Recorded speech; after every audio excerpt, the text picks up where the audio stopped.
বিশিষ্ট ব্যবসায়ী নিজাম উদ্দিনের বাড়িতে ঘটে গেল এক মর্মান্তিক অগ্নিকাণ্ড।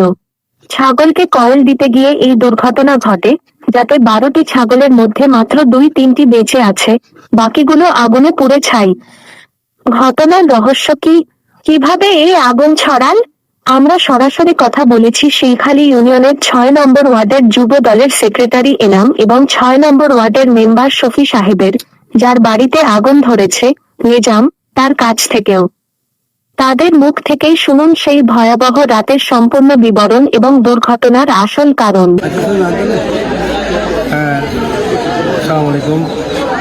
সকাল 6টার দিকে আমার বাড়ির উপর তলায় আমরা বাড়িটা রেখে দুতলা উপর তলার মধ্যে হঠাৎ বৈদ্যুতিক শর্টের কারণে আগুন লেগে যায়। ওখানে ছিল আমাদের প্রায় গৃহপালিত প্রায় 12টা ছাগল, ওর মধ্যে 2-3টা বেঁচে থাকলেও বাকিগুলো মরে যায়, পুড়ে যায়। তার মানে ওখান যখন আগুন লাগছে কিন্তু আমরা নিজে বুঝতে পারি না যে আগুন লাগছে, এটা হঠাৎ করে দেখছি যে আগুনের জিনিসা চারিপাশে। তখন আমরা এলাকাবাসীর সহযোগিতায় প্রথমে আমাদের ওয়ার্ডের যুবদলের বিএনপি সেক্রেটারি আসছে, উনি সহযোগিতা করছে, পাশাপাশি আমাদের এলাকার সকলে মেম্বার সব আসছে। একদম বলতে গেলে আপামর জারুমের সকলের সহযোগিতায় আমরা আমাদের যে আগুনের ইতিহাস, যেটা আমাদের ক্ষতি হওয়ার আরও অনেক সম্ভাবনা বেড়েছিল, এই ক্ষতিটা দিতে পারছি। পাশাপাশি হচ্ছে আমি এলাকাবাসীর প্রতি কৃতজ্ঞ, ফায়ার সার্ভিস আসছে ওদের প্রতি কৃতজ্ঞ।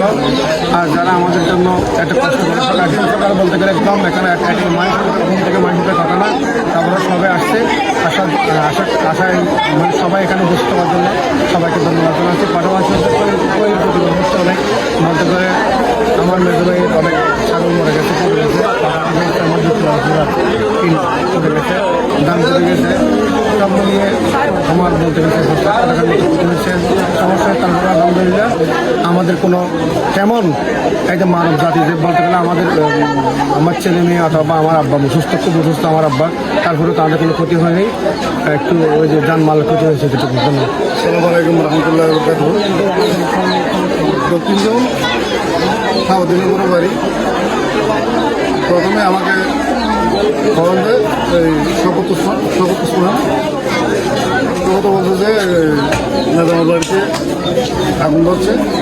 আমি তাড়াতাড়ি ফায়ার সার্ভিসকে অবগত করি। ফায়ার সার্ভিস বললো আমরা এখনই চলে আসছি। আবার আমি তানবাজার গেলাম, ওই প্রত্যেক চায়ের দোকান থেকে তখন আমাদের স্থানীয় লোকজনকে অবগত করি, তারা আমার সাথে দৌড়ে চলে আসে।